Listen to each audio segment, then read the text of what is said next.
Parenting Matrix, and we've been walking through the different sections of parenting, 0 to 5, 6 through 11, 12 to 18, and this one's on 19 and plus. Once they are out of the house, maybe it's college, off living for the next 50 years, whatever God allows you to continue to be their parent, what is the job description? What's it look like as a parent who has kids 19 and plus, who are making their own decisions on their own, have their own life? What is the goal? And what is the gospel focus, and what's your personal prayer focus? Because I believe that, yes, they've been into your house now for those 18 years, and now they're off, but you still have a huge part in their life.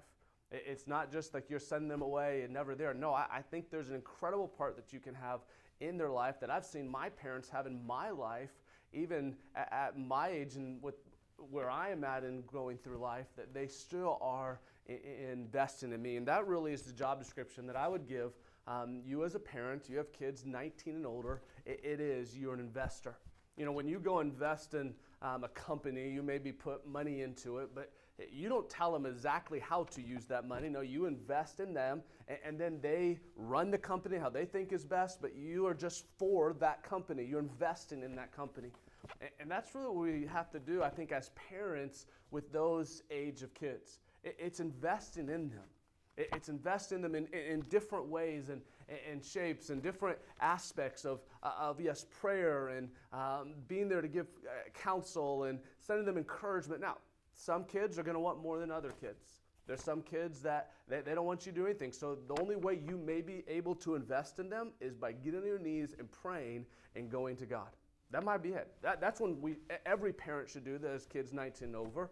But there's also, maybe they will let you pour into their kids a little bit more. Maybe they'll let you send them a Bible verse each morning through text. Or maybe they'll let you send them a book that you say, hey, this book was really impactful in my life. Will you read this book? Or maybe they'll let you take them to a conference together. So just ways that you can invest into your kids in continuing 19 and plus. The goal for kids at that age, I think, is you want them to stay devoted.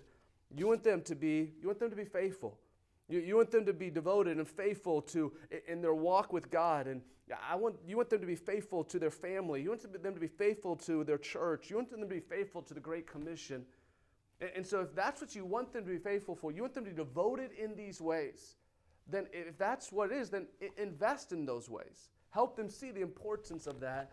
Again, as much as they'll let you. It could be only as you pray. But you want them to stay devoted to God, devoted to their family, devoted to the church, and devoted to the Great Commission or the mission that God has for them. Invest in them. Yes, it's by your example. Show them what faithfulness is. Invest in them with your time. Invest in them with your prayers.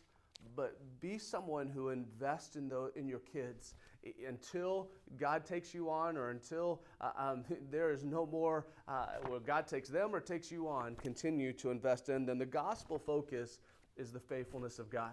Listen, God is always faithful. He remains faithful to us. And so what you are showing to your kids is that you are going to always be there for them also. That yes, you want to be faithful to them. You want to love them. You want to care for them. That you will at least always be praying for them. Again, you're a picture of Christ's relationship with them. And yes, you're not perfect. No, you're going to fail at times. But Christ will always be faithful. And so the gospel focus is realizing, helping them realizing the faithfulness of God is always there for them. Just like you as a parent want to always be there for them. And then the personal prayer focus is steadfastness. And it's really for you in your life, is praying, God, help me be steadfast. All these things that I've taught them, all these things I've said about God's faithfulness and all these things about how good God is. And I want to remain faithful to God until the end because they're watching. I know I am with my parents. I'm watching to see if they finish strong, if they finish with their love for God strong. I'm watching that. And so I think as you have kids that are in that 19 plus, is that they're watching you. You say, no, they're not.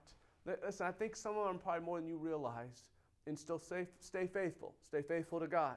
Stay faithful to your family, to your spouse.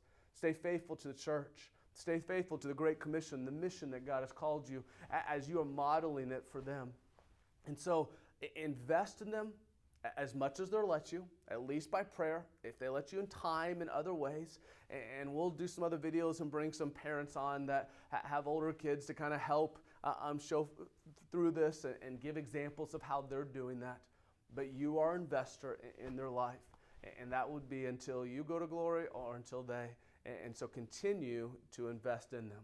Parenting Matrix, here's the section, 19 plus, your investor, asking God, yes, help them to stay devoted. And looking at the gospel focus that God is faithful. He is always there for us, always has been there for us, always will be there for us, that He is a faithful, faithful God. And your prayer for yourself is, God, let me be steadfast. Let me continue to go. Let me finish strong in this race that you've called us. So, Parents Matrix for 19 and up.